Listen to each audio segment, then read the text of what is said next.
I think with the current administration that we have, countries are going to start moving faster to build their own stuff. Speaking of that, there's one company in the world that creates jock straps for plus size men, and they're in Australia. And I just ordered $80 worth of jock straps from them. And guess who's not getting those jock straps now? You said? Guess whose ass is not going to look fat and juicy in a nice new jock strap? Me, because they won't ship it because of Trumpy Dumpy. I love you, Dr. We are not recording that. That is wild. This is awesome. This is awesome. Can we tag the White House on that?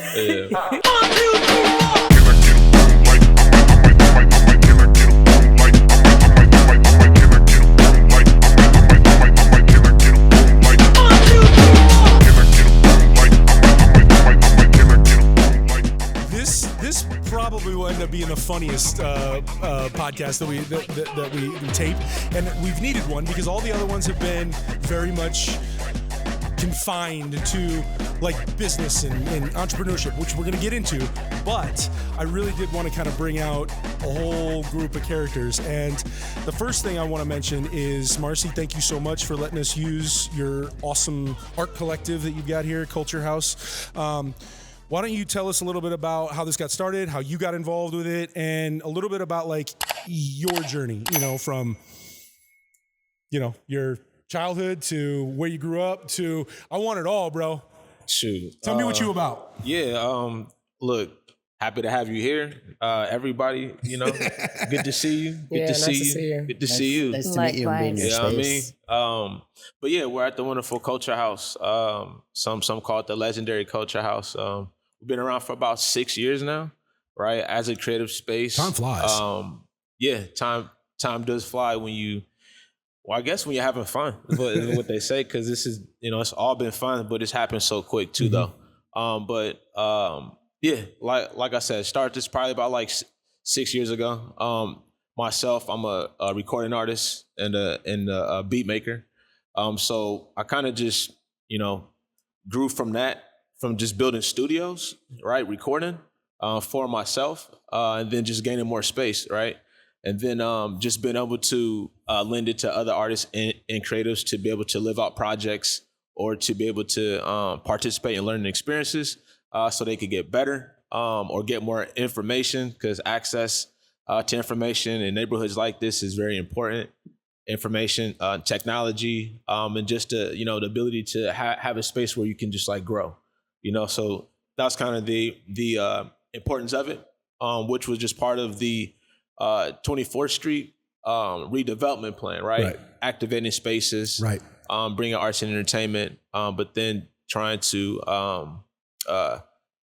have growth, right?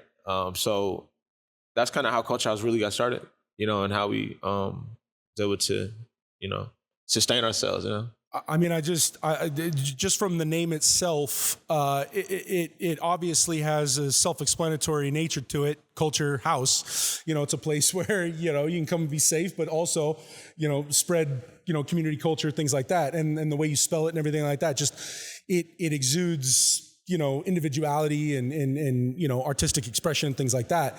Why do you think that that's so important for, this area in particular? And, have you seen the growth that you're looking for? You getting there? Like I'm so close to it, And so you're more like judgmental about things, and you have a vision on like how you want to grow, like the rate you want it to grow at and what that looks like, But in reality, it looks nothing like that.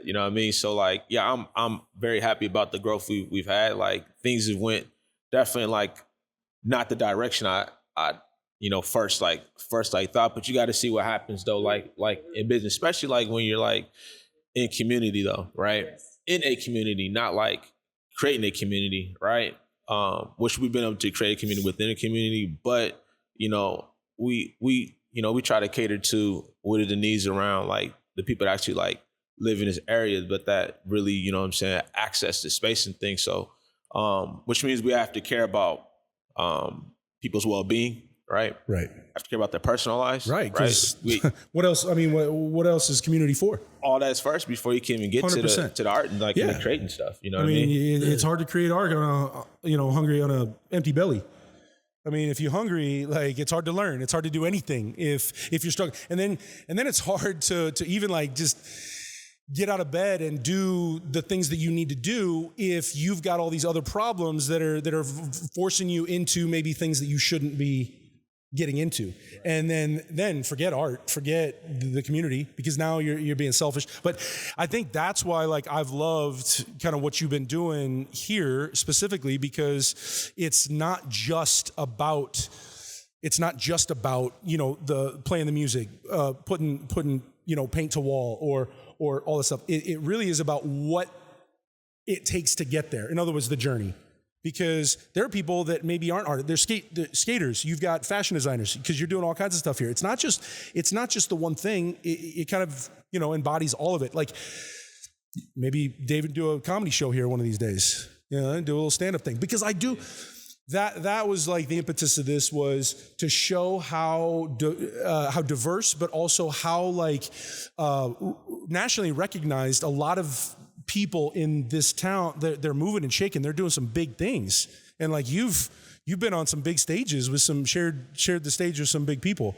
Tell me about your music a little bit, and then we'll open it up. I just announced the tour. What? So West Coast tour. Okay. Okay. Yeah. So the kickoff show is actually September 8th. Okay. I don't know when this is going to air, right? But September 8th at the Slowdown. You guys are invited. I'll put y'all on the guest list. This will be out before then. Yeah, that'll be good. Yeah. I love it. But yeah, I'll be doing 10 cities through the West Coast. So music has been cool. You know what I'm saying? It's been good. It's been good to me through this whole experience. I've been able to, connect Culxr House, still be able to, be the artist. You know what I mean? I think that, at times people can like lose that when they're going into entrepreneurship. You know what I mean? Because that's what this is. You know what I mean? So I've been able to keep these things tight, man. And the name of the tour is a Culxr Connect tour. So you see how I'm able to draw the the connections, but building other cities with other creative leaders. You know what I mean? Yep. In that space, man. It's important. Yeah. Because I mean, the minute you kind of silo yourself into that one thing, you're doing yourself a disservice by not opening yourself up to other experiences, other people, other other avenues. Because you might learn something about yourself, and that helps your mission grow. So, Sarah, you're the.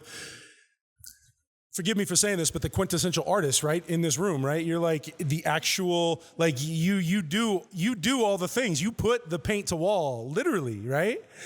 And that was another reason I wanted to have you specifically here in a space that really, fosters that. Can you give me a little bit about like what brings you to where you are right now, and where your influence is at the moment? Man, I am all over the place with projects at the moment. I love it. Tell us. All over the place. I love- because she I is love really the working big. one. Yeah. Oh, come on. I appreciate you guys. She's very humble. She's very, very humble. I like working big. I like working small. I've been really, in this current moment, trying to find a balance between just my studio practice and focusing so that I know what I'm making is authentic and connecting in the ways that I'm feeling pulled to. I love collaborating. I love building environments. Working big requires a lot of extra hands and minds. So that's really energizing for the work I do in my studio, which is more solitary. So I kind of like the back and forth of that. I'm trying to find a greater balance there in general. So, but it's been fun. It's been a ride, especially the past couple of years. So. What's the entrepreneurship, the business aspect? Like, when I think of art, I think of how I love it, but how are we going to sell this? Like, how do you put money in your pocket? Let's put it that way. I'll just be more direct. I just trust the universe. Okay. I'm like, period. if I were to do anything else, I would probably have a nervous breakdown. Like I cannot be in a building, the same building all day. I can't, like, I need to explore, I need to create, I need to connect. And I've just trusted the process. It's like, I don't always know what's going to happen next week or next month. I try not to panic, and then the next thing just comes. It's been just trusting the creative process carries you through. Like I just heard somebody say last week, it's like, how do you know when you're on your path? It's when you can't see it anymore.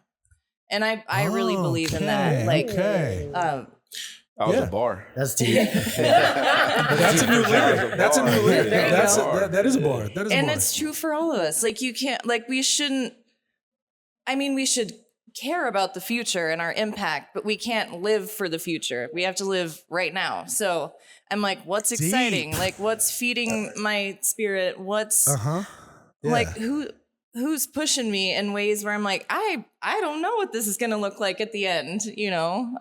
And quite often I don't. So, I mean, it's the same when I start a painting. It's like, I might start with like a mark or a color just to open up the space, but I'm like, you can always layer over it. No one will ever know that mark was there, but that was the thing. It's just kind of like an exclamation mark. It's like, I don't know what this is, but it's, for me, it's literally planting seeds. And that's how all my work begins. I love that.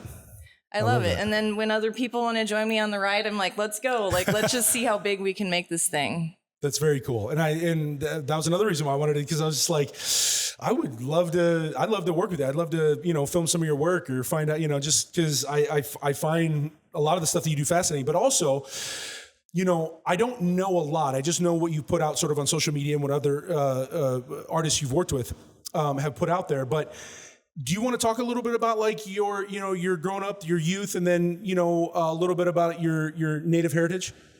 Yeah. So, I'm an Omaha human. I grew up here. I've escaped many times. Omaha pulls you back in. Sure. I love it. I was like, what am I going to do with an art degree in Omaha? Never thought I'd stay here. And now I can't get away. Did you have a going away party? I didn't go that far. Okay. No. Well, at least I know at least 4 people that had a going away party, and then came and back. 6 months later they were. Yeah, and it's a build up for a year, and then I know. Guys, I'm getting out of here. Right?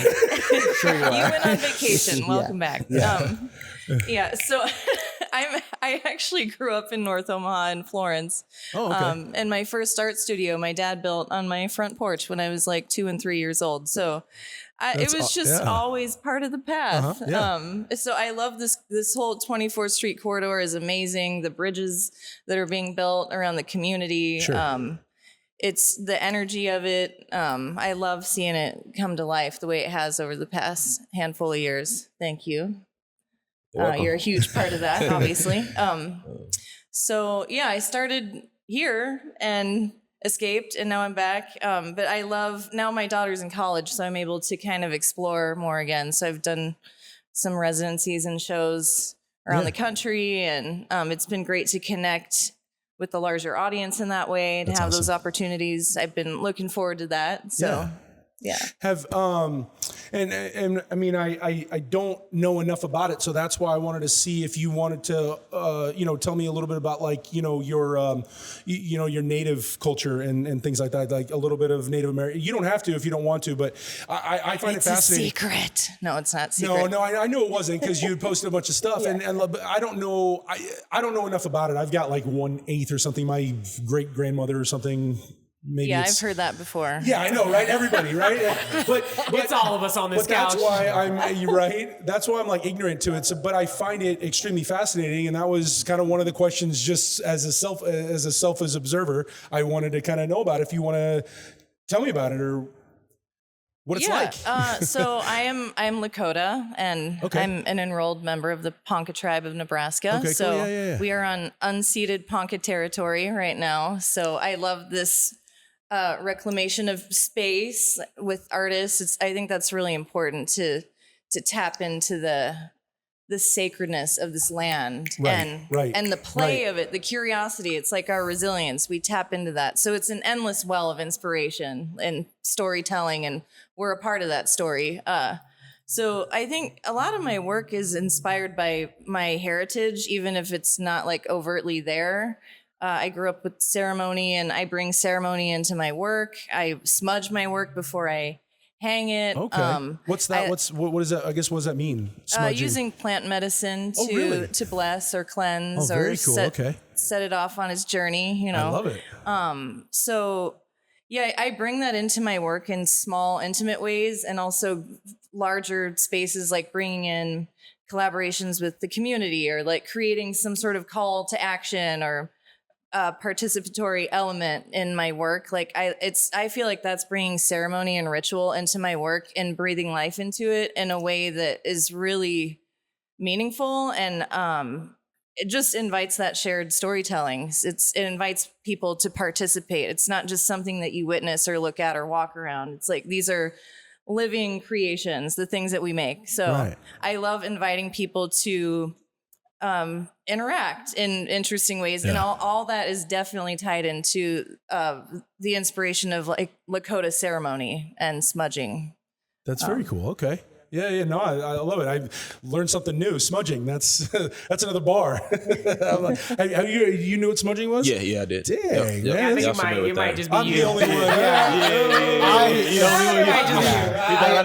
I love to sage a space. Like I have saged my car when people have gotten out of it. Like, that's I'm all about it. Valid. Well, and as we're talking about energy and being intentional energy, I'll dive in a little bit, particularly around something that you said around acknowledging the sacred that's right here, right? And the sacredness that's in this land.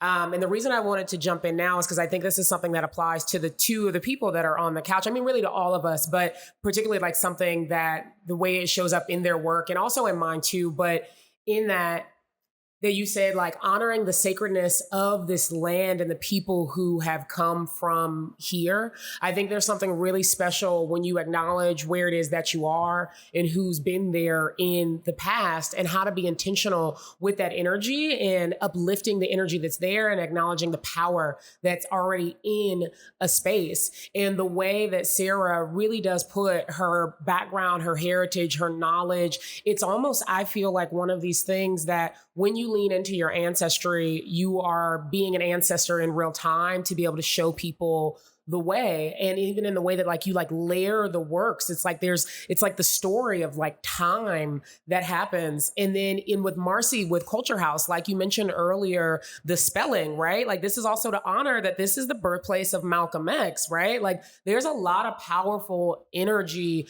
that is here, and we need to be intentional that we're uplifting the energy that we want to be uplifted in the current time, that we want to put out, so that we can build even more beauty and power as we keep on going forward. And I think that's always kind of been the challenge too, is, you know, and to be direct, how do we pay our bills through that?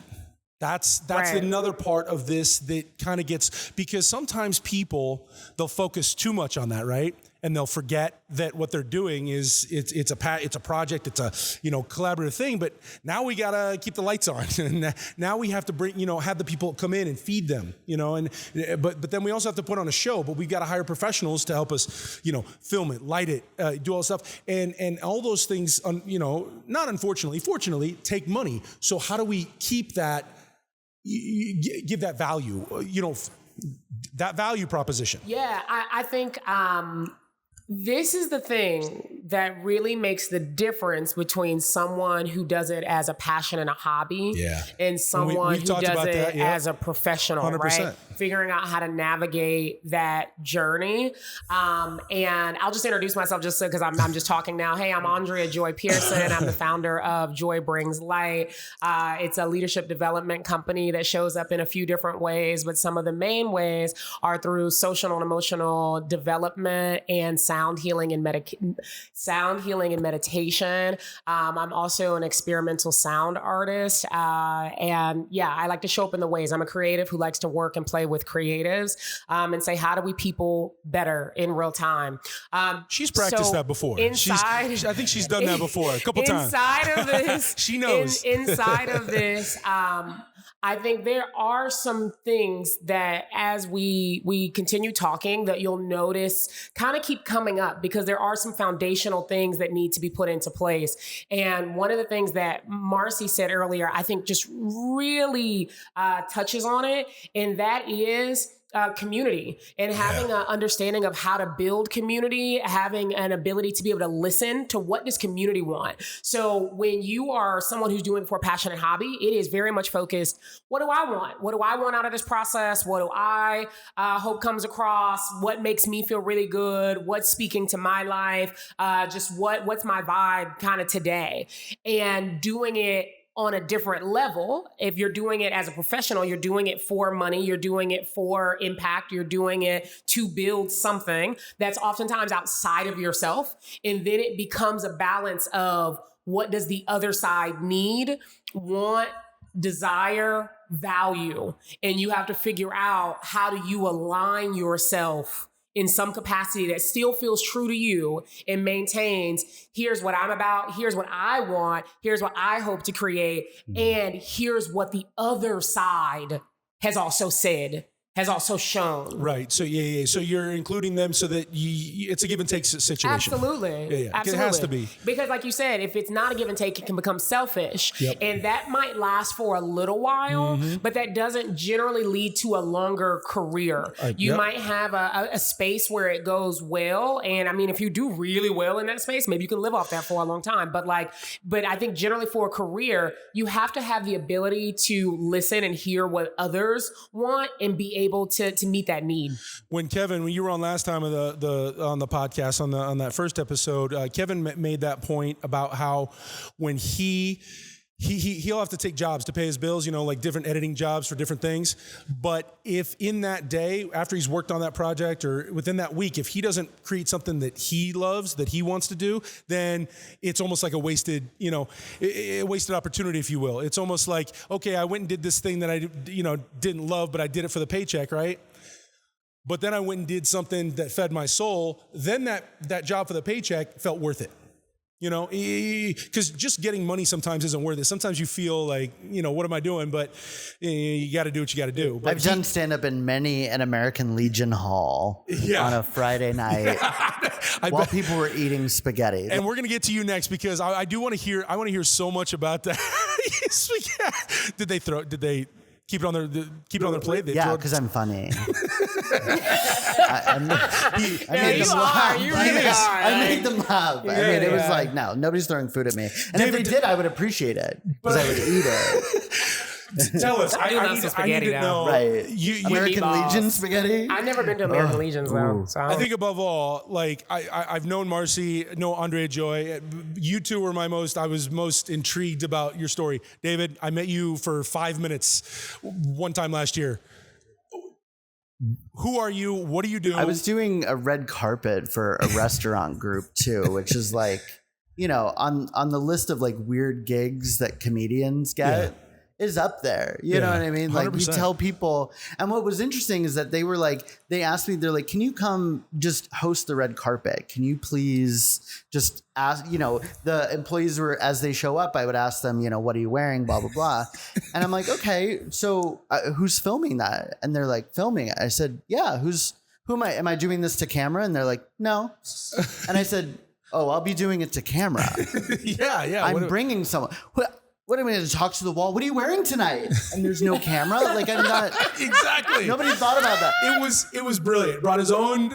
I brought a camera person. Yeah, I brought somebody to film. I said, this is a professional operation now. But what was interesting is that you were there to film the rest of it. I was like, why not? I came super late. This was all last minute for them too. Oh, I was asked 2 days before. Yeah. So okay, maybe I was first and then you were, but I was just there doing the event. Just showing the event, and they're like, make sure I got this comedian, he's great, make sure you get a bunch of stuff with him, because all this stuff, I just want to see what it's all about. And I was just like, okay. And then we got there, and he's got his own camera, and I'm like, now I feel uncomfortable, because I'm like, he's doing his own thing, and I'm like, okay, so let me just capture what I can do. It was weird, but Yes. It's not a good example, but the thing about that is that the only reason I can do things like that is because my initial first steps into comedy, I was working a very boring corporate job, and I'm like, I need something. I feel like I have no purpose right now. So I started taking improv classes, and I just realized that a lot of people that do improv also do stand up. And it became a situation where I was like, well, let me see what this is like. I had no aspirations. I had watched a lot of comedy, but I never really felt as if I was that person that, could actually get up there and talk about it. Because it's a feat, to get people kind of interested in what you're doing. And so once I started doing stand up, I was like, okay, I can figure this out. I can work on it. And I feel like personally, I am a mixture of a lot of things. I wouldn't define myself as a stand-up comedian wholly, because people that are dedicated to that craft specifically, a lot of people in the comedy scene here are really dedicated to it. They're coming up with new hours of material every year. And I'm not like, I just enjoy it as like an opportunity to just make people laugh, honestly, because to just give that back just a little bit and to just get a hobby. Like I just needed to get a hobby. And I in the time doing it though, I realized, as all of you have talked about in various ways, about the community that you've worked with or created or stuff like that, I felt as if I was walking into a community that didn't necessarily exist for somebody like myself. There's plenty of comedians, but the vast majority, if you put comedians in Omaha or in general on a pie chart, they're cis hetero comedians who are all talking about kind of the same thing. So to be like a queer comedian in Omaha, it was very difficult because at the time there were only 5 of us. And that has not grown a lot. I'm still the supreme when it comes to gay comedians in Omaha, but it's one of those things where I eventually had to start creating a community because I was getting asked to do shows and not being able to advance my comedy or get any better at my comedy because I wasn't doing it in front of people that would have appreciated that. So, but in that time, I also realized that my material can't be 100% queer all the time. I gotta conform a little bit. So when I started expand, I had to expand my repertoire as far as my comedy went. Sure. And as soon as I did that, it kind of clicked a little bit more for me. And I was able to let down my barrier of being like, no, I'm gonna just be true to myself and do the only stuff. I found a space of being able to like figure that out. And what I eventually wound up doing was I created a show called Gay as Fuck, which was just a stand-up show that only had queer comedians. And I would go to different spaces around town and have the show. That's just fun, to create a space. What spaces are like? So the first time I ever did it was at the Omaha Mining Company. Nice. In the back room, which was this huge space, and it was too big for stand-up comedy. Stand-up comedy really thrives in a small room. Oh yeah. Intimate. Yeah. But this space was too big. It was way in the back. And then it grew to be this monthly sellout show that I did at the back line. But I had to, even in that situation, it became less and less queer comedians and more just like whoever I could get on the show, because with there only being 4 or 5 of us, you can't just have the same people every month. Yeah. But I was very firm in my rules about the show of like, I wouldn't invite like somebody who does really bad material or anything like that. There's plenty of comedians in the scene, especially right now, who think it's okay to make fun of gay people or reference queer culture or reference a culture that they're not a part of. In a denigrating way too. Like in a denigrating way as well. Yeah. And I would never do that. Yeah, I'm not up there bashing like straight people at all, as much as I want to. Y'all are messy. But, so anyway, but outside of that, sorry, what did you ask? What do I do? No. This is. I want this to be an organic conversation. Can I dive in a little bit with a couple of things that you said? One, you are pretty funny. Okay, we just met today, and I have cracked up multiple times. I think one thing that I will give you really fast, even before I keep going to the other things, is it's really refreshing to be in a conversation with someone and you don't know what's coming next. Like surprising things. Because I personally am okay with spontaneity, but like surprising things come up, you know. But in that, so I want to dive into a couple of things that you said, and one of them is you were like, oh, I don't know if this was a good example, and I actually was sitting here thinking, I think that was a pretty good example, right? Of like, you got a gig, you heard what they were asking. They weren't necessarily going to supply you with what you thought you needed for it to be at the level that you wanted. So you said, well, instead of me going back to them and like haggling it out and like figuring all that, well, do I have enough money in what I have been able to negotiate to be able to make it happen? And so the thing that I would say in that is, every opportunity you get is an opportunity. Decide where you want this opportunity to be now and later, right then, and then do your best to take care of yourself as you move through that journey. Because just because something lasts for one day doesn't mean that's the end of that opportunity. And this is something that even I'm currently navigating right now, and that's making sure that you get whatever it is that you need for your portfolio moving forward. So whether you need videos, whether you need pictures, whether you need testimonials, whether you want tape testimonials, right? It's up to you to determine what you ultimately want your brand to look like, be like, sound like, feel like. But it is important that you take time to think that through. So when moments come, you know how to meet them well. You know how to meet them well and in the moment, so they can serve you now and later.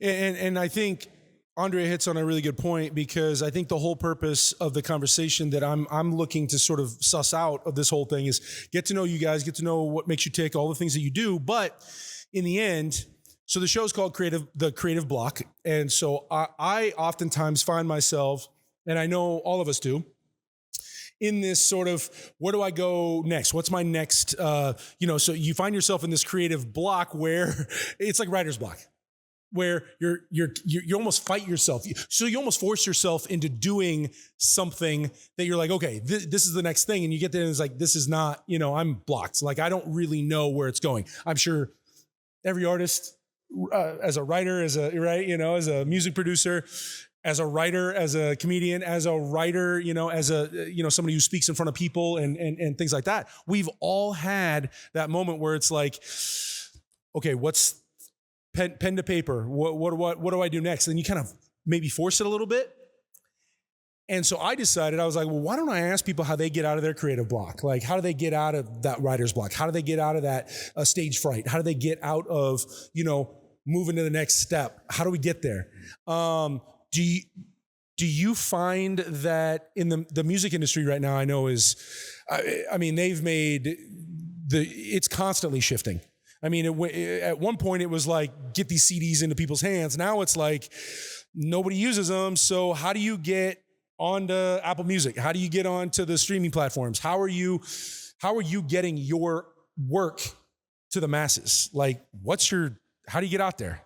So it's a thing called distribution.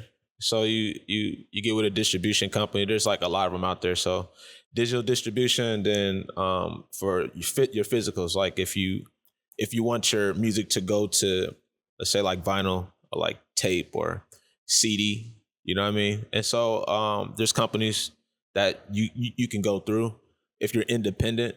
If you're with like an indie label, okay, right? They'll have that. Right. Those connections are ready for you. Yep. So therefore you just, you'll just kind of just talk with your rep in terms of what you want to do, what you're trying to do. But, and like these days, more like vinyls come back in, like tapes and stuff like that for like nostalgic reasons or whatever. But like merch, right? So for artists, like music artists, I'm trying myself, like getting into more like merch, like streetwear and stuff like that. That's right? The other, yeah, doing right. like collections and things. Yeah. Like the branding. So, we're able to do that, especially with like, connecting like with Culxr House. We have like so many different kind of like themes and, things that we can go with, you know what I'm saying, in terms of, like with branding. So that's where things are kind of shifting. So when things are kind of like slow on the music front, or, maybe it's not connecting, maybe you don't have, a new album or some new music to drop, like, your expression now, you're almost expressing it in a different way. You're getting out there through, like you said, merch, through also branding by live music. I guess when it comes down to is like, how do you stay busy? Because it's hard. Like it can be a brutal. You know, it's a blessing. Like, I don't have to worry about that, man. I stay busy, you know, honestly, like I don't have to keep myself busy. I think so that you cracked the code. I guess. I don't know. Maybe I did. You know what I'm saying? Or maybe I aligned myself with exactly what I'm trying to do. So okay, right. And have you both experienced, because you both kind of talk about the idea of like the universe just kind of bringing you work, and like, has it always, you've always felt like that? You've never really, like, I am just the anxiety that I have of like, I need to keep my money you know, like I just don't. Because I don't know when it's coming next. Yeah. I'm so in admiration of that, because I want a little bit of that. I want to be able to take a step back and look at what I'm doing and be like, all right, okay, you did it. Or I want people knocking on my door instead of me knocking on theirs, being like, hey, I'm here. I feel you. Now, honestly, all right. So to what you're saying, you gotta let go of fear, right? So you gotta let go of fear, number one. And that's one thing early on that I had to get over. So you had mentioned, like, how do you talk in front of like crowds and people like that? Like, I had to face that stuff. I had to take, public speaking, theater, you know what I'm saying? Just so I could perform, be better at it. Right. You know what I'm saying? But early on, I was always like just connected to like spirituality and just like signs and alignment and like just things like that is just stuff that I was always into. So manifestation, let me just say that, right? At some point, I really, really bought in. I started to like see results, you know what I'm saying? From just like, sometimes instantaneous, right? But you can't be scared though, because as soon as you ask for something, that shit opportunity just might be there, but you get that little fear in your heart a little bit. So you know what I mean? So you might not jump at it, you know what I'm saying? But on the other side is just that though, you know what I mean? So the more you let go of fear, you'll start seeing all those opportunities. But the longevity in it, I'm not sure how long you've been doing comedy. 11 years. 11 years, right? And you were like, yo, once I decided I would expand, right? More things started opening up, right? Yeah. You know, and I think like that's what happens. And that's that fear that keeps you. That part too, right? The fear of like letting go of who you are.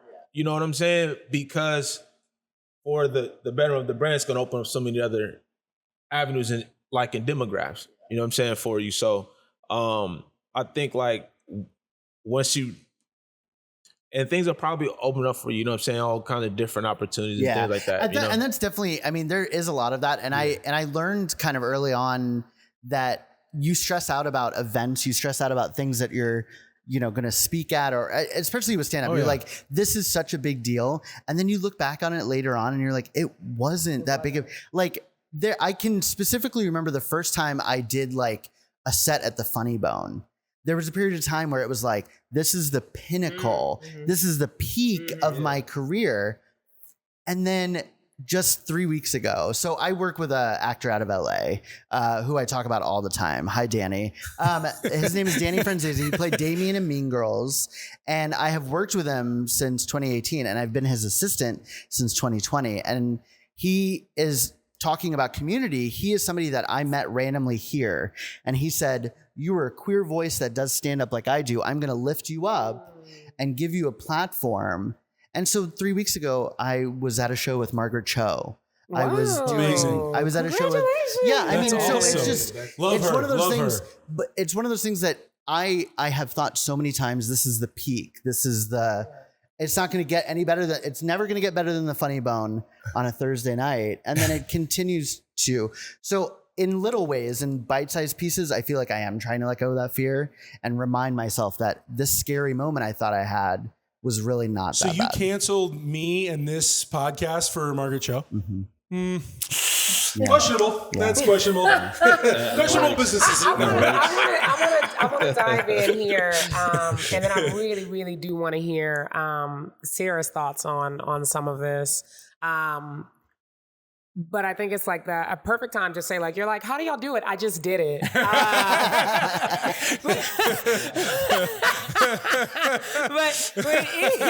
in that space of how to do manifestation. So I like to say that I've been very fortunate that my work and my life's passion and mission of helping myself and others walk in our power to utilize our space to create lives that we enjoy in real time. I get to talk about some of these things and say, how do we make it practical, right? In the hard and the soft ways, right? So one of the ways that I describe manifestation in kind of a physicality type of sense is deep alignment. And in that space of getting your mind and your body in alignment. And so once you release that fear, and for me, my 3 values are honesty, vulnerability, and bravery.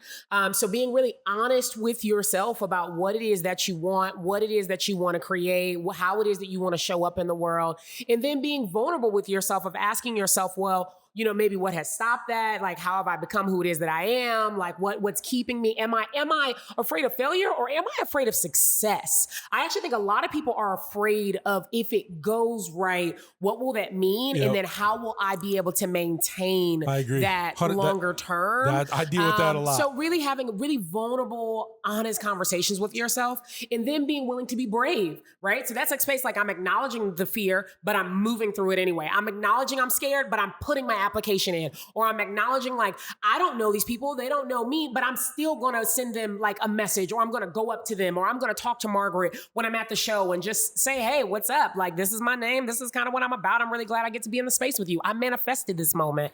And that's, I mean, that little jump though, that one step in somebody's direction that way, that has been the hardest thing for me to move But you past. seem so good at being able to get in there. I mean, I'm a Cancer Leo. I'm on the cusp. Okay. And so it's very much like my insecurities are my Cancer. My ability to just kind of move past them a little bit is my Leo for sure. And I've done my like human design and all that. And I'm a manifesting generator. Like that's my whole MO. Like, but it's the imposter syndrome that really gets to me. Yep. Everybody's got a little. Everybody's got a little bit of that going on for sure. Well, there's that bravery though. Like move through it. Move through it. But the bravery you talk about, the honesty that comes before it though, for me, that's the hardest part. The being honest with yourself to get to the bravery. You know what I mean? I do. And I think these 3 things together, you can absolutely transform your life. And I mean that whether we're on camera, off camera, I think that these 3 things can absolutely transform your life. Honesty, vulnerability, and bravery. And then in this space of you said, like, you know, it feels like this is such a big deal. And then later I'm like, is it? And it can't get any better than this, but can it? And one, it can, it always can. The up and the down is always a possibility. But what I like to lean into in a very practical sense is leaning into systems over goals, right? So a lot of times we're goal thinking. How do I get to the funny bone? How do I get to the show with Margaret Trell? How do I like do this one big project, or, you know, and that's a goal, and that only lasts for a very short amount of time. How do I make $100,000? Like whatever that looks like. That's a goal that only lasts for a quick moment, right? Boom, it's in your bank account. You did it. Now you're on with the rest of your day. Oh, you had that evening. You did that show. Boom, it's done. You did that project. And now it's time for the next day, the next moment to exist. Versus systems where you're figuring out, who is it that I am? How is it that I want to show up in the world that will lead me almost like a highway, a pathway? You're on the highway to drive down, and your goals are like exit signs. Your goals are like these things you can drop off, but you come back on the highway. So what does the person that you want to be in your future state that's existing and experiencing that thing, how do they move? How do they talk? What time do they wake up? What are they drinking? Are they having water, or are they drinking alcohol all day, right? Like being honest with yourself of what do I need to actually embody in my daily experience that feels decent to me, that I can also lead me down the path of achieving the things that I most desire. I have to get in alignment with my mind, my body, and my spirit. I think it's fascinating when you said, you know, honesty, vulnerability, and then it was bravery. Yeah. you can't have any of those without all three. Like none of those things really exist. You got to be honest. You can't be vulnerable without being honest, right? And you can't be brave without opening yourself up to being vulnerable. So you need all three. It's like the Holy Trinity or something. Like it's like sort of. I think they're pretty great. I think they're pretty great. So if you don't remember anything else I've said today, remembering that I'll honesty, vulnerability, and bravery has the power to change your life for the better. Sarah, I really want to hear your points on manifesting and how you create, because, you know, Sarah's very humble, but Sarah really is the one. She has, listen, I guarantee this whole conversation, she's got a ton to say. And when she does pick up the mic and start talking, just wait. Spit bars. Well, what we're really talking about is leveling up. Yeah. And we all have the capacity to do that. We are all creative beings. Like when I talk to kids, I'm like, and I have to talk in all different capacities, and it's my least favorite thing to do because I just like making. I like, make something, set it out into the world. That's my language. So speaking, not my favorite, but I used to be paralyzed with fear. Just speaking, doing an artist talk, whatever. But it's like you do it anyway. I tell kids, like when you want to stay tapped into that, your own personal, authentic, creative self, you don't do things fearlessly. You do things in spite of your fear, and then that is bravery. You know, it's like allowing yourself to be vulnerable for sure. And I think everything we do is just building up this arsenal of experience and things you can tap into. It's like create what you know, and it's like then the next things will come. It's like and then the more you create, the more you're going to know, and then you know the new thing, and then the next thing. Then you got another fear to tackle when you get to the next level. There you go. Yeah, it should be a catalyst. It shouldn't paralyze you. Like we are our own worst enemies in that 100%. Way. It's like you just don't do anything. Like doing something is better than doing nothing. So I'm like, allow yourself to fuck up. I'm like, if something gets too precious, then absolutely fuck it up because you're playing it too safe. I'm with you. So if you stay with that element of uncertainty and have absolute trust in it, the money comes. The money is just a byproduct of it. If I did things for money, I would just, I could just like make drawings and sell prints and that'd be fine. But what am I really saying? And how am I really spending my time? That'd be playing it safe, you know? Totally, so I agree. For me, it's like tapping into that arsenal, seeing the sparks of things that really excite or really connect. And sometimes the strangest things that they'll ask you to do the weirdest stuff. I'm like, I don't know what I'm going to do tomorrow, but I can't believe I'm getting paid to do this. I'm like, it's like your childhood self gets to celebrate that, like staying centered in that way. And that sense of curiosity is always there. You know, it never gets boring. So it makes it easy to do the work. I've been a hustler. It has not been easy in that sense because, you know, you start off, nobody knows who you are. It's like, that's real. But you have to trust yourself. And it's like, the world takes notice. If you stay tapped into that, it's like the doors just open. It is like, I just did it. Like, but everything I did along the way, like I make a joke, like I had to work the overnight outage department at OPPD. And I'm like, how can I make this a stepping stone? I stuffed my drawer full of drawing supplies. I'd answer the phone. People yell at me all night. I placed Game of Thrones on the DVD player and I was drawing, getting yelled at, I'm getting paid double time here because I'm going to sell these drawings when I leave, you know? So stuff like that, you know? It's awesome. Like everything is part of the process if you do it with intention. Yeah. So I think that just naturally takes you along. And I find what you do fascinating though, because I think each one of us has sort of a tangible thing that we're sort of selling. Music, filmmaking, exactly. Right. You know, all the things, but yours, you have to sort of like, well, I can do art. I will be there, but the finished product takes kind of a while to finish, right? And it's like, what am I going to get? Like if I'm buying something, what am I going to, well, I don't know yet. You know, you almost have to, they're almost buying you before, because the thing that you're going to create is going to take a while. Like us, I need you to come and, spit a few bars or whatever. I know what that is. I know I'm going to get you for that and you're going to go do it. Same thing. I need you to make us laugh. You're going to get up on stage. You're going to do it. I'm probably not going to do it. I actually think But I feel like in some ways. Oh, go ahead. Well, I guess they're not really buying us, but they're buying the brand. They're buying the essence. 100%. But that no matter what you do, Yeah. especially if you're an entrepreneur that's like a. But I just feel like I have something more tangible. I can this is what you're going to get when I show up here. So maybe I'm wrong, but I feel like in my mind, I see you. It's like because you're creating something sort of on the fly. It's a painting or it's a mural that you're going to do. You have an idea. Oh, hey, I need a mural of X, Y, and Z. They have it in their head what they want, but then for you as the artist, you're like, okay, but this is what I do. Do you kind of know what I mean? It's like you can't say this is what it's going to be until it's really done, right? I think you have to prove yourself to get to that point where another person or entity trusts that you're going to deliver, exactly. but they don't. But your part of the journey- adventure is not knowing. You have an idea or like a theme or a color palette or whatever, but part of the joy of it is sharing it at the end, like I have my current show is at the John Michael Culxr Arts Center, and it is the biggest collaboration I've ever done. That it opened this month.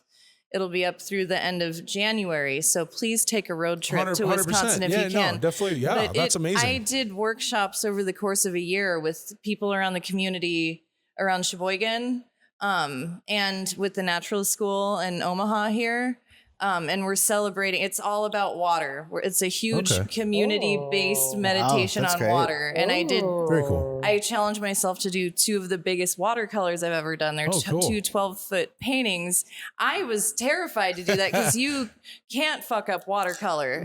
Sure. That paper I was not replacing, So I just had to really focus. Did you practice on something first, or did you know? I mean, my whole life has been practice. Okay, there you go. Right. But yeah, we created this whole portal, this whole world that it's got a soundscape and projections, 50-foot projections on the ceiling. So the whole space is transformed, but it's like people here, they're like, you want to do this and this and this and this. And okay, like we'll piece it together. And it's like it really is like the last day when you put those finishing touches up where you're like, oh, now I see what we were working on together. It's kind of fascinating to see people light up and they're like, oh my gosh, like I can see my hand in this and why you asked me to do this and how all these elements can work together, And so I feel like that's also another sort of payoff as well. It's nice. Even you get paid for your work, but then you see this thing and it's like, I find that world a lot more interesting than like what I do. Sometimes it's just me pressing buttons, but real quick, we'll just go down the line. I want you guys to plug yourselves. So tell us what you guys are working on, where I can find you guys' work and all that stuff. What do you got going on, Marcey? Again, like I said, maybe earlier, I'm prepping for this tour. Kickoff is September 8th. So, just getting ready for that. We got some development projects here at Culxr House that we're working on, acquiring a property and expanding into some other things. So that's what's going on. You know what I mean? Just I love it. Continue what we've been doing. Well, thank you for all your work, man. I mean, it's inspiring. When I found out you were doing this, I was like, I need to figure out how to get involved. And so and then I had a kid and life got crazy. But now it did happen. Now we're settled and we're ready to. I'm ready to be more involved for sure. So we'll talk. Sarah, I know you mentioned the Wisconsin project you had, but tell us a little bit about, because I know you have some local stuff like at the Joslin, right? Or no? Yeah. I'm in the current show at Joslin Art Museum with the performance on September 11th. I painted some sailboat sails that'll be used as costume and props for that. So that's the current show that's up here. I also just moved into Joslin Castle as their artisan resident, so I'll be there for the next 6 months making stuff. I'll be doing some pop-ups. I'll hit you guys up if you want to 100% collaborate. But please come visit me in my studio. Yeah, I love it. Yeah, it's awesome. David, were your shows planned? What do I have coming up? I feel as if I have some shows in September. Follow me on Instagram. I'm David the Gay. Outside of that, I do contract marketing, contract IT work, contract business operations. I also handle all the marketing for Hightower Ref Law. If you guys need a family attorney, estate planning attorney, divorce your spouse, come and use us. Honey, I love you. I love you, all honey. of those things. Jack of all trades, master of none. I love it. I love it. If you're looking for me, you can find me with my company, Joy Brings Light. I'm on Instagram at Joy Brings Light. My website, which just rebranded and dropped today, is joybringslight.com. And if you want to email me, it's joybringslight@gmail.com. It's easy to get a hold. It's easy to get a hold of me. Joy Brings Light. In that, I do a few different things, but one of the things that I wanted to talk about in this moment that I kind of heard was a recurring thing is public speaking. I'm a professional public speaker, and I actually do training and coaching on public speaking with confidence. So if that's something that you're interested in, please feel free to reach out, particularly for groups or teams. Heck yeah, that's great. I love it, guys. Listen, I've got a million other things to talk about, so I'm gonna try to invite you guys back when we have some more time, maybe at a different location. But I'll definitely, Andrea Joy's. She already knows. I'm a series regular. So if you How want to many know about what I episodes have do, you go been on? back to the first. This is going to actually end up being rebranded to her. This is going to be her thing, and she's going to be having me on like once in a while. You know what I mean? Like, no, but I am very grateful because I feel like I've got some new friends now, and hopefully we'll stay in touch. I would like to have you guys on again because this conversation needs to keep going because I've got a million more questions. Like you said, you were saying you do all this other marketing and stuff like that, so I want to hear about it. I know you got a million things. I want to hear more from you, Sarah, especially just because like I don't know you guys as well, but it means the world to me that you guys were able to let us use Culxr House and that you guys could take the time and sit down with us. If anybody knows me, I could ask questions for days, but it's about that time, and we're actually 4 minutes over. So I appreciate you guys, and we'll check you next time. Thank you for having us. Thank you. Yep, I appreciate you guys. All right, cut. 1, 2, 3, 4.